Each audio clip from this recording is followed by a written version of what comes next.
Itachi Uchiha, the prodigy, the genius, the martyr, the man who slaughtered his entire family and then had the audacity to act like he deserved a standing ovation for it. Let's stop pretending, Itachi. You weren't some selfless hero burdened with a tragic duty. You were a coward who chose the easiest, bloodiest way out.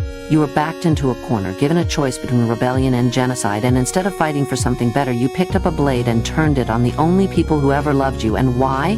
Because some old men in a dark room told you it was for the greater good? Yeah, bullshit. You could have warned them. You could have fought back, but instead you executed children in their sleep and called it peace. Tell me, Itachi, when you ran your blade through your mother and father, when you stood over their dying bodies, did you feel enlightened?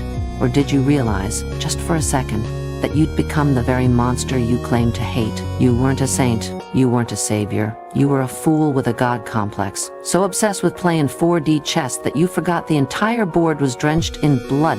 Your family's blood. You say you did it for Konoha, but let's be real. You did it because it was easier to follow orders than to fight for real change. And don't you dare use Sasuke as your excuse. I did it to protect him, right? Protect him from what exactly? A war? The truth?